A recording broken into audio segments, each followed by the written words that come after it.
Gereja berasal dari Allah dan disebut anak-anak Allah, ayat yang keempat. Yang ketiga, gereja memiliki roh Allah yang lebih besar daripada roh yang ada di dunia ini. Saudara, di dalam setiap diri kita ada Roh Kudus yang tinggal di dalam diri kita, dan roh itu jauh lebih besar melampaui segala roh yang ada di dunia ini. Oleh karena itu kita tidak perlu takut.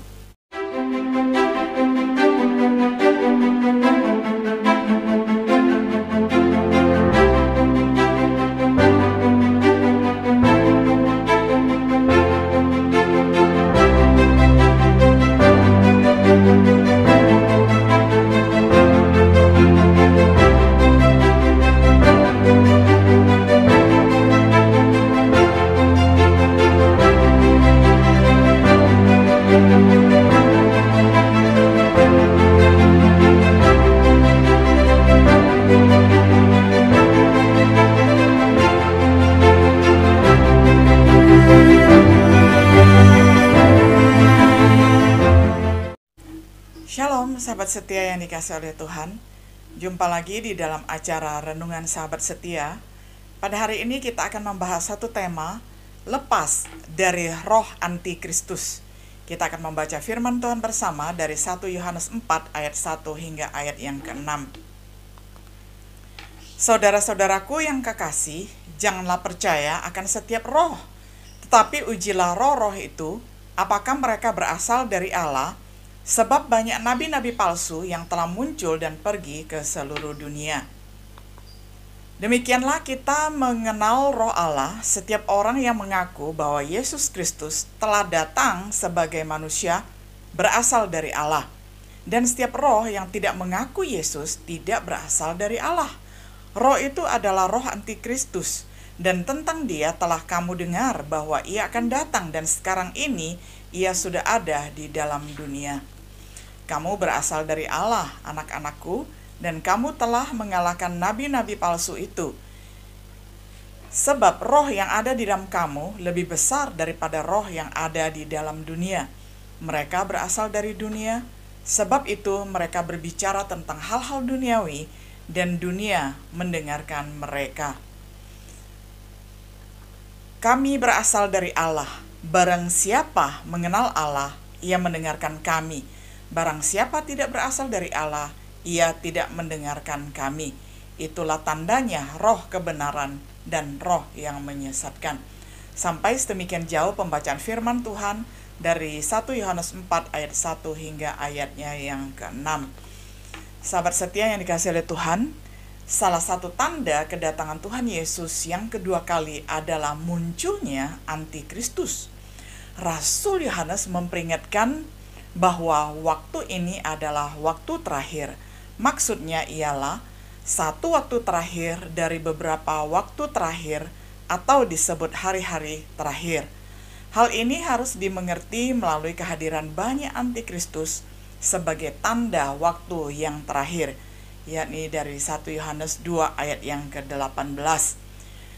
Yohanes membukakan bahwa mereka bukan siapa-siapa. Mereka adalah berasal dari kalangan sendiri, yaitu dari antara orang Kristen semata. Menyadari kenyataan ini, Rasul Yohanes memperingatkan jemaat agar berjaga-jaga dan tidak menuruti roh antikristus yang menyesatkan. Pada dasarnya yang dimaksudkan dengan roh antikristus bukanlah seseorang, melainkan ajaran-ajaran yang menolak Kristus.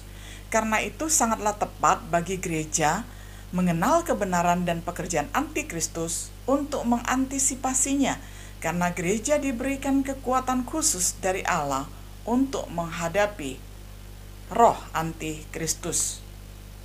Yang pertama-tama kita mau melihat ciri-ciri keberadaan roh antikristus. Yang pertama, bekerja melalui nabi-nabi palsu. Ayat 1. Memang Yohanes menyatakan bahwa antikristus pernah menjadi anggota gereja, tapi Yohanes secara tegas mengatakan bahwa mereka tidak sungguh-sungguh termasuk pada kita, gereja Tuhan. Mereka bukan berasal dari Allah. Secara konkret, Yohanes mengatakan bahwa mereka ada dalam jumlah banyak dan disebut nabi-nabi palsu yang telah muncul dan pergi ke seluruh dunia. Ayat pertama. Lalu mereka tidak mengaku Yesus, ayat yang ketiga. Satu sisi para nabi disebut palsu, mereka mengajarkan kepalsuan dan yang sangat ditekankan yaitu pengajaran mengenai Yesus bukanlah Kristus. Oleh karena itu Yohanes menyebut mereka pendusta yang menyangkal bahwa Yesus adalah Kristus. 1 Yohanes 2 ayat 22. Pada dasarnya penyangkalan pada Yesus ataupun anak Allah juga merupakan penyangkalan kepada Bapa. Berikutnya, sudah ada di dalam dunia ini, ayat 3b, Yohanes menegaskan bahwa roh antikristus sudah ada di dalam dunia atau sudah bereksistensi. Dengan demikian, kepada jemaat Tuhan diperingatkan agar berhati-hati. Lalu yang berikutnya berasal dari dunia, ayat yang ke-5b. Pada hakikatnya, roh antikristus bukan berasal dari Allah, melainkan berasal dari dunia semata. Karena itu kecenderungan dunia dan segala sesuatu yang berasal dari dunia adalah bertentangan dengan Allah. Yang berikutnya berbicara tentang hal-hal duniawi, ayat 5b. Karena roh antikristus berasal dari dunia, dengan demikian mereka berbicara mengenai perkara-perkara duniawi semata. Karena itu orang-orang duniawilah yang menjadi pendengar dan pengikut mereka. Yang kedua, sikap gereja terhadap antikristus. Pertama, tidak percaya kepada setiap roh, ayat pertama. Sikap ini merupakan hal yang kritis karena menurut Yohanes bahwa menurut anggapan mereka dipenuhi oleh roh. Yohanes memperingatkan bahwa setiap orang yang mengaku berbicara dalam roh dapat dipandang sebagai menyatakan kebenaran.